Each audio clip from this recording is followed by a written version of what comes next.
Greetings, students. We are back with our signature assignment rubric video. So obviously we're using my Blackboard for this, just so that you can see.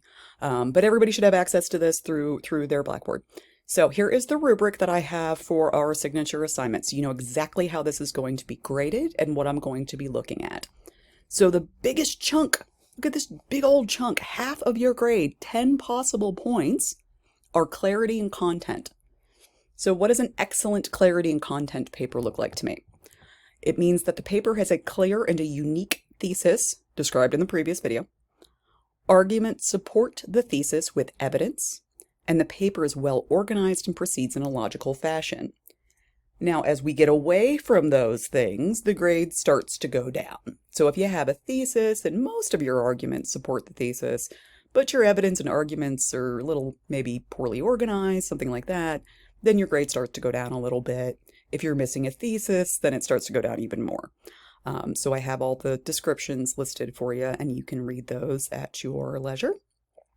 Second point score thing here is meets requirements of the assignments, and that's 3 possible points. This is the really simple stuff, guys. This should be the stuff that you shouldn't even have to try. So if I say approximately 4 pages and you hand me a paper that is 1 page long, that is not close to 4. That will not meet the length requirements. If you give me a paper that does not address all 3 portions of the prompt, that's going to be a problem. This is literally just, did you do the assignment?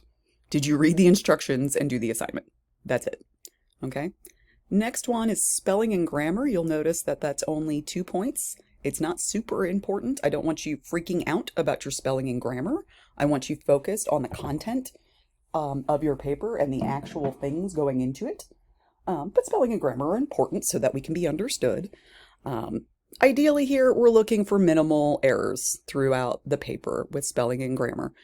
This is where you are allowed to use Grammarly. You're allowed to use your Word or Doc or whatever program you're using. Spell check is fine, guys. I don't mind spell check. I also cannot spell. It is fine. Just don't let it rewrite your paper for you. Okay? The computer should not be writing your paper for you. And I know you think you're really fantastic at using AI and the professors don't know. But let me tell you something. We know, okay? We always know. So please just don't. Please just don't. And then the last category are sources and citations. Notice that's a quarter of your grade. That's a quarter, a full quarter. Please pay attention to that.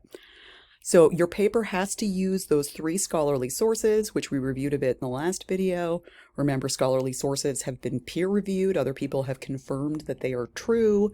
It is not somebody's social media account. It is not Wikipedia. It is not anything like that. And all of those sources need to be properly cited. You do not have to use a specific citation system, but it does need to be consistent. So if you use MLA throughout the whole paper. If you use APA throughout the whole paper, okay? And then obviously points start to decline for not having citations and sources. If you have none, I actually may give the whole paper a 0 because technically that's plagiarism. So don't do that, guys. Just don't do it. So that is our rubric for the signature assignment so that you know exactly what I am looking for in this assignment. I'm sure there's many things I managed not to cover, and I'm available by email for those clarification questions. I will always respond to your emails. So if you have any questions about the signature assignment that I have not answered, please let me know before your signature assignment is due. I cannot help you with your signature assignment after it is due. There's really only so much I can do for you at that point. So if you're struggling, if you're confused, if you're like, I've watched the videos and I still don't know what to do, that's fine. Email me, tell me, let me know. Like I said before, I'm not psychic, so you need to tell me things. All right, guys, I will see you in the next video.